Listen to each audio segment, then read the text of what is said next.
හැම දෙනාටම සුබ දවසක් වේවා.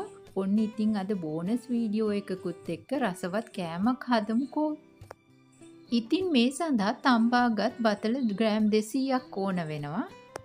කෝන්ෆ්ලා හෝ හාල් පිටි මේස හැඳි 5යි. තල සුවල්පයක් තල කබලේ බෙදලා අරගන්න. ඊළඟට රස අනුව ලුණු සහ ගම්බිරිස් කුඩු. ඉතින් මුලින්ම කරන්නේ අපි මේ බතල ටික හොඳින් පොඩි කරගන්න ඕනේ. ඉතින් මේ වගේ උපකරණයක් පාවිච්චි කරොත් ලේසියෙන් කරගන්න පුළුවන්. ඊළඟට මේක හැන්දෙන් ටිකක් කලවම් කරලා වතුර සුවල්පයක් එකතු කරන්න. වතුර ගතිය ගොඩක් වැඩි කරගන්න එපා. ටික ටික එකතු කරන්න. වතුර දාලා හොඳින් කලවම් කරන්න. ඉන්පස්සේ ලුණු සහ ගම්බිරිස් කුඩු රස අනුව දාගන්න. දැන් හොඳින් මේක කලවම් කරගන්න. ඉතින් අලුත් යාළුවෝ ගොඩාක් මාත් එක්ක එකතු වෙලා තිනවා. ඒ හැම දෙනාටම ගොඩාක් ස්තුතියි මේ වෙලාවේ. ඒ අය හැමෝම ආදරෙන් මතක් කරනවා. ඊළඟට හාල් පිටි මේස හැඳි 5න් මේස හැඳි 3ක් විතර එකතු කරන්න. හාල් පිටි හෝ කෝන්ෆ්ලා මේකට යොදා ගන්න පුළුවන්. හාල් පිටි හෝ කෝන්ෆ්ලා එකතු කරාම මිශ්‍රණය ඝනකම ගතිය වැඩි වෙනවා. ඒ නිසා වතුර සුවල්පයක් එකතු කරන්න. මේස හැඳි 2ක් පමණ එකතු කරන්න. ඊළඟට ඉතුරු වෙලා තියෙන කෝන්ෆ්ලා හරි එහෙම නැත්නම් හාල් පිටි ටික හරි එකතු කරන්න. දැන් මේක හොඳින් මිශ්‍ර වෙන්න ඕනේ. මිශ්‍රණය ටිකක් තද ගතියක් තියෙනවා නම් වතුර සුවල්පයක් විතර දාලා මේක මෘදු පේස්ට් එකක් විදියට හදන්න. මිශ්‍රණයේ පදම දැන් මෙන්න මේ වගේ තමයි තියෙන්නේ. දැන් අත් දෙක හොඳින් පිරිසිදු කරගෙන තෙල් සුවල්පයක් තවරලා අපි මේකෙන් කුඩා කොටස් අරගෙන බෝල විදියට හදා ගන්න ඕනේ. මෙන්න මේ පේන විදියට. මේ මිශ්‍රණය ගුලි කරනකොට ගොඩාක් ලොකුවට හදන්න එපා. ටිකක් කුඩාවට බෝල හදා ගන්න. ඒකට හේතුව තමයි මේක තෙලේ බදිනකොට මැද අමු ගතියක් එන්න පුළුවන් ගොඩාක් ලොකු වුණොත්. දැන් තලවල මේක තවර ගන්න. හොඳින් තැවරුණාට පස්සේ නැවතත් අතින් මේක රවුම් කරගන්න. දැන් ඔය විදියට ඔක්කොම හදාගත්තට පස්සේ ගැඹුරු තෙලේ බැද ගන්න තියෙන්නේ. මේක බැදීමේදී විශේෂයෙන් කියන්න ඕනේ ගොඩක් තෙල් එක රත් කරගන්න නැහැ. සාමාන්‍ය මධ්‍යම ප්‍රමාණයේ ගින්දර තමයි මෙතනදී අපි තෙල් එකට දාන්න ඕනේ. දැන් ඔයාලට පේනවා ඇති තෙල් එකේ උෂ්ණත්වය ගොඩාක් අඩුයි කියලා. මොකද දැන් අපි මේ බෝල ටික දැම්මාම බුබුලු දාන්නේ ගොඩාක් අඩුවෙන්.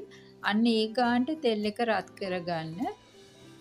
දැන් මේක රන්වන් පාට වෙනකන් හොඳින් හිමින් බැද ගන්න. නැත්තම් ගොඩාක් ඉක්මනට ගින්දර වැටුනොත් මැද අමු ගතියක් අපිට දැනෙයි මේක කනකොට. ඉතින් ඔන්න දැන් රසවත් ඒ කෝප්පයක් එක්ක මේ කෑම හවසට හදලා බලන්න. ඉතින් ඒකේ රසත් කියන්න අමතක කරන්න එපා. කමෙන්ට් එකක් දාන්න.